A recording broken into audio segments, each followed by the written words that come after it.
Cocina pasta con carne de esta manera, te sorprenderá el resultado. Comenzaremos esta receta agregando aceite en una sartén. Una vez que el aceite esté caliente, agregaremos 700 gramos de carne cortadas en tiras, y removeremos hasta dorarlas muy bien. Una vez que ya esté en este punto, la condimentaremos agregando una cucharadita de sal, una pizca de pimienta negra, y seguiremos removiendo hasta que la carne termine de dorarse.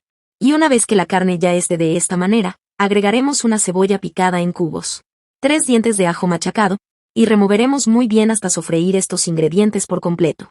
Amigos, esta deliciosa receta con pasta que estamos haciendo el día de hoy, es una receta súper fácil de preparar, y lo mejor de todo es que queda muy deliciosa, estoy muy segura que te encantará. En este punto, agregaremos 2 cucharadas de pasta de tomate, y removeremos hasta incorporar muy bien junto a los demás ingredientes. En este momento me encantaría saber de qué país o ciudad nos ves, para mandarte un saludo muy especial en la próxima receta. Ahora, agregaremos 2 tomates cortadas en cubos, y seguiremos removiendo hasta que todos estos ingredientes se mezclen por completo.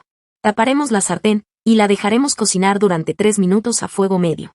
Una vez pasado el tiempo, removeremos muy bien durante unos segundos más. Ahora, agregaremos 200 mililitros de agua, y removeremos muy bien durante unos minutos. Si es la primera vez que ves una de mis recetas, te invito a que me des tu punto de vista, de qué te pareció la receta de hoy. Una vez que ya esté en este punto, agregaremos una lata de maíz dulce, una taza de guisantes, y mezclaremos hasta incorporar muy bien todos estos ingredientes. El saludo especial de la receta de hoy es para Melita Rivera, Maribel Montero, Fátima Arriola, José Santos, María Cristina y Alcides Salas. Un fuerte abrazo y un saludo muy especial para todos. Gracias por siempre ver y disfrutar nuestras recetas. Ahora, agregaremos 250 gramos de pasta, y removeremos hasta incorporarla muy bien junto a los demás ingredientes.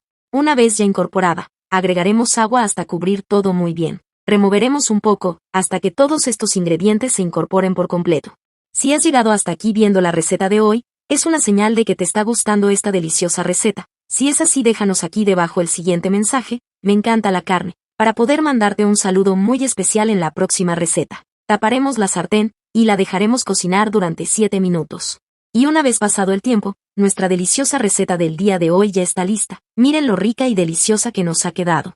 Me gustaría que calificara esta receta de 0 a 10, para saber si te gustó el resultado. Gracias por ver esta receta hasta el final, espero que te haya gustado el resultado. Cuéntame si es la primera vez que ves una de mis recetas, y si es así no olvides de seguirme y activar la campanita, para que siempre recibas nuestras recetas. Un abrazo y nos vemos en la próxima receta.